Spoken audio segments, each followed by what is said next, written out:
صحیح بخاری میں روایت ہے، رسول اللہ صلی اللہ علیہ وسلم نے فرمایا، لا حول ولا قوت الا باللہ کا ورد کرو، کیونکہ یہ جنت کے خزانوں میں سے ایک خزانہ ہے۔ اس حدیث کا مفہوم یہ ہے، عربی میں کنز ایسے قیمتی ذخیرے کو کہتے ہیں جو چھپا ہوا ہو، انمول ہو، جسے پانے والا غنی ہو جائے، یعنی لا حول ولا قوت الا باللہ ایک روحانی خزانہ ہے جو دنیا اور آخرت دونوں میں انسان کو فائدہ دیتا ہے۔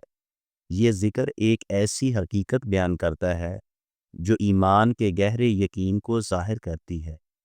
ان کلمات سے انسان اپنی عاجزی، بے بسی اور اللہ پر کامل اعتماد کا اظہار کرتا ہے، یعنی کوئی طاقت اور کوئی قوت نہیں مگر اللہ کی توفیق سے۔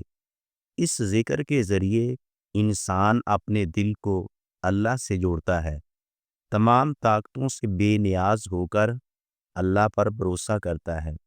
ان کلمات کو پڑھنے سے دل سے مایوسی، کمزوری اور غم دور ہوتے ہیں۔